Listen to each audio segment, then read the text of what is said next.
Hey everyone, how's it going? Bowser the Healer here, and 10.1.5 is coming out on Tuesday. There's a lot to talk about, so I don't want to waste too much time here. I'm going to mostly focus on my healers and talk about some of the general healing changes and kind of what that means, and also just kind of nerd out about some of the other things that are exciting that are on the way, including some trinkets that I'm curious about. And hey, we're almost at 5K, so get subscribed if you like healing content. When this video releases, it should be my birthday. So, you know, it's gonna be kind of a nice birthday gift. So thank you. Let's get into it. So every healer got a damage buff. That's Preservation, Mistweaver, Discipline, Elemental Shaman, Holy Priest. And then I think Druid got 25% more. Because Nature's Vigil changed, and so I think they're trying to load some of that damage back into the base kit and also give them a buff, so that's why they got 25%. And Holy Paladin didn't get any damage buffs because Holy Paladin got an entire rework. I don't plan on covering that here, but I do plan on making a video about that. Also, speaking about healing adjacent things, I do plan to get those augmentation videos out as well, because augmentation releases with this patch. I plan on getting those out in the first day or two of release. So that being said, now that we have more damage, let's talk about the other changes to Evoker and Preservation. So, two general changes that very much affect us. Scarlet Adaptation is now 40% more power stored. This is huge because I'm constantly maxing out my Scarlet Adaptation on Preservation. This should turn to even more damage. That's super exciting. Emerald Blossom now detonates at 1.5 seconds instead of 2 seconds. This is huge. That might be the tipping point for a viable green build. Better than the Temporal Anomaly build? I don't think so, but good enough to do some competitive content? Well, I kind of want to try now, especially with a change to Exhilarating Burst, which is another green talent that raises your critical healing when you have an Essence Burst. It's about a 10-second window. I'm going to be real with you, 215 to 230% more critical healing is nice, and that's why it's generally taken in Raid, or even just a point of it is used in Raid. However, this 30% a talent point is a huge change. So I think I might run this in my Temporal Anomaly build, maybe even just 1 point, because that's actually like kind of nice. I'm not really having any healing issues though, so it's kind of up in the air, but this makes me even more tempted to do something like a green build. Very exciting stuff, looking forward to that. Lifegiver's Flame got a change as well. It works like Ancient Teachings did when it got reworked. It heals 5 targets, split evenly among them, and so when there's less targets, there's more potent healing on the fewer targets. So it's just more efficient. You shouldn't actually notice the change because it's one of your many HOTS that are going off, so it's not like easy to detect, but I am very happy for that change because it is just more efficient. Now, I'm not going to go over it all because I did talk about it in the talent tree video I put up last week, so if you want to go watch that, you can. But our talent tree on the left side got reworked. You're going to have a lot more points to play with. This is a really big change. So I recommend you watch my video, and I recommend you get to town on some theory crafting because we now have the flexibility to actually pick some fun talents down there. We're not really locked into sort of the meta required choices. We have a lot of fun to have now. I'm just pumped for it. They also buffed our Vault of the Incarnate set bonus. I get the feeling that, so yeah, it made Reversion, instead of having more crit chance, it just does more straight healing because they already nerfed the Infinite Hots build. But why? What's the point of that? We're on season 2. I think we might be getting like a remix season at some point where you can pick any tier bonus, like as a celebration of the expansion or something. I think that'd be really fun.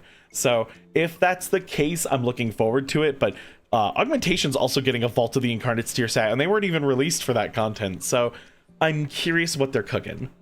In case I didn't talk about it in the actual video, Bowser the Editor here. There was also a nerf to Rewind from 50% to 40%. Honestly, this shouldn't make a huge difference in Mythic Plus. This is mostly to make it probably less strong of a healing talent in Raid, as it's currently one of the best healing CDs in the game. So maybe this is a Raid focus thing, but I wouldn't overthink this nerf in a Mythic Plus environment. Okay, Mistweaver just got the damage buff, and a change to Essence Font and the Font of Life talent that makes it have more initial healing on Essence Font. Listen, Essence Font is a nice ability, but having more healing on it would be nice, but I have to feel how powerful this is before I judge it. But I always take more damage on Mistweaver. When it comes to Discipline and Mistweaver, they did adjust Ancient Teachings and Atonement respectively to work with the new damage buffs. Those are just changes to keep them in line so that they're not overhealing. You shouldn't feel a difference at all in terms of your healing throughput. Discipline got a really big change though. So not only do we have the damage, Luminous Barrier is a new choice talent that holds a node with Powered Barrier. Now, Powered Barrier is an AoE you drop, and it's, I think, a 30% DR for everyone in the bubble. I could have that number wrong, but that's what I think it is. And it's a really powerful button. Like in Raid, it's disgusting, and in Mythic Plus, it has saved my keys before. It's a really clutch move, but that being said, it's not very pug friendly. And Discipline is already one of the hardest, if not, I think, the hardest healer to play, and it's not very pug friendly, which makes it even harder to get into. This just straight up makes it so much more approachable in Mythic Plus, because now you can press a button on a 2-minute cooldown to put an absorb shield on your entire party for 10 seconds. The absorption is increased by 100% when not in raid, and while I don't have numbers to give you from the patch notes, wow, this just makes Mythic Plus easier for pugs. I'm going to be running this all the time, right? If I'm in a coordinated group, I can run a Powered Barrier and like do a proper setup, and you know, that's all good and fun, but Luminous Barrier is, I think, going to make Discipline so much more approachable. It's still challenging, but having a button that you can go to help you with a mechanic will make so many players so much happier as they're learning the game. That's incredible. 10 out of 10 change. So what's with all these damage changes? I want to go over this before I talk about the smaller points. The damage changes, I think, are amazing. I don't know why they're increasing our damage, but it does something kind of nice for the game. Mastery over healing in Mythic Plus, on my end, right, is not just healing, but also mixing in damage, correct? Knowing how to interrupt, knowing how to CC, knowing how to pump heals when it's needed, and knowing how to blast priority targets and do giga damage to help your party clear faster. And you can really notice the difference if you do the math to see just how much you shaved off a timer as a healer. So more damage makes that more impactful. This sort of raises the expression of mastery that you can have as a player through your gameplay, which I think is really nice at the higher end. Now my ability to master a class will be further extended, and I love that. I like that skill expression. I think it's good for the game, but this in no way hurts players who are new to the game, because the damage checks haven't changed, the health bars haven't changed, right? This is just a net bonus. More mastery and expression, better benefit from learning your damage and starting to hit throughput, and then, you know, later it turns into, again, that expression of skills. So bravo, I really like those changes. I hope Holy Paladin is doing comparable damage now, because it's currently a meta healer, but the damage is, you know, kind of sus on it, which is unfortunate, because I think doing damage on healers is super fun, and it's just a little weird that class hits you with so many spells and sword hits and it doesn't do anything. Okay, so onto the non-healing stuff. I'm really happy about the allied races change. It's cool that they were unlocks, but I think it's important that allied races are accessible, because it's sort of obtuse to unlock them if you don't follow a guide and don't know what you're doing. I find that to be a little frustrating as a player, and so I'm glad that's going to make the new player experience a little bit better. And the quest line still exists if you want to go experience the storyline. I am very happy that I did the Volparan storyline. I got to unlock Volparas, but, you know, like, I would have rather just had it unlocked, but I probably would have done the story anyway just to learn about them more. And congratulations, Lightforged Draenei, on being able to become warlocks. It's a little weird, but I'm proud. I'm happy for you. And also, there's more fur colors for Worgen, which is a very specific patch note for me, but I'm really happy about it because I really like Worgen.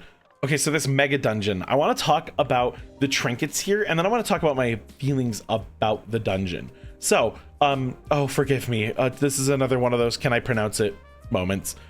There's two trinkets in particular that I'm very excited about, and one I just straight up need to know more about. The Paracausal Fragment of Sessional.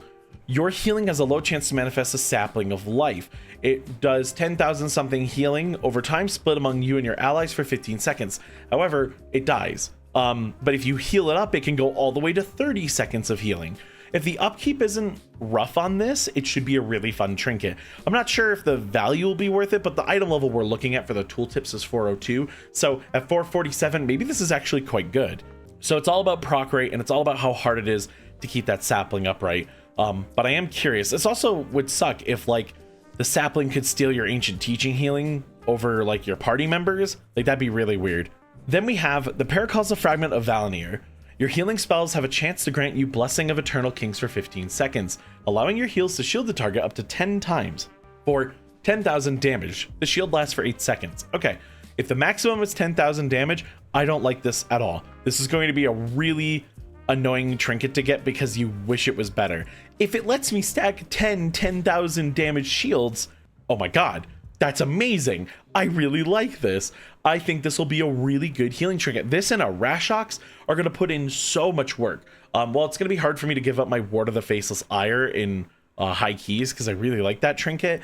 Honest to God, this is huge. I really hope it's as good as I think it is. And if it isn't, I'll just cry about it. But that's the one I think I'm the most excited about. Then there's the Paracausal Fragment of Frostmourne, which when anyone dies near you, you get lost souls up to 10, and then you can consume the souls on a 2-minute 30-second cooldown to get an effect which is different based on your specialization. I have no idea what this is going to do. Bowser the Editor here. One more thing, I actually did look into the Frostmourne trinket, and for healers, it looks like it just restores mana, so I have a feeling this isn't one that I'll be picking anytime soon, as we have Rashox, which is quite a nice trinket, so yeah, I'm just going to be looking at the 2 healing ones. As for the Mega Dungeon itself, as my final little bit, I'm excited about it because they said it was going to be challenging. People who were playtesting it said it was challenging. I haven't really watched any footage. I just know that there's a bullet hell segment that I'm looking forward to. Like, I'm really curious as to what the Mega Dungeon will be like, and I'm happy it's challenging. That being said, I'm a little disappointed there's no easy mode. I am happy that there's a talent for clearing it on the, its default difficulty before next season. It is Your Name Here of the Infinite, which is super cool. I'm really looking forward to that. No easy mode's a little weird. I don't mind necessarily, but what about the people who want to do lore and like learn about the story? I feel like that's a little weird to have one difficulty. It's a bit of an accessibility barrier. Granted, next season it might get chopped up into Mythic Plus with easier mechanics, or just gets chopped up into Mythic Plus. Maybe, you have enough gear that it becomes so much easier to do next season, and that's what they're planning on. I just find that choice to be a little odd. But I much prefer the harder or the current version of the dungeon being challenging, because like Jazzhop was awesome. I loved it. Hard mode was brutally challenging, and I loved getting the mount, but it was so easy once you got gear. If you walked in start of season 2, or not the start of season, yeah, no, I think it was the start of season 2, but if you walked in right when Jazzhop dropped, it was very easy to sort of just go in and get bodied. But if you had gear from running season all along, like, it was so free. So I'm actually really happy that there's like a modern current mega dungeon that'll push players a little bit. I find that to be really interesting. So I'll record that. I'll talk all about that in another video. But please, for all the other healing specs that I don't really cover, for all the players who just watch me, I want to hear what you're excited about. There's a ton of good stuff coming in the patch notes, but that's going to do it for me. Thank you all so much for watching, and I will see you in the next one. And when it comes to Misdiscipline, yeah, that's my favorite class.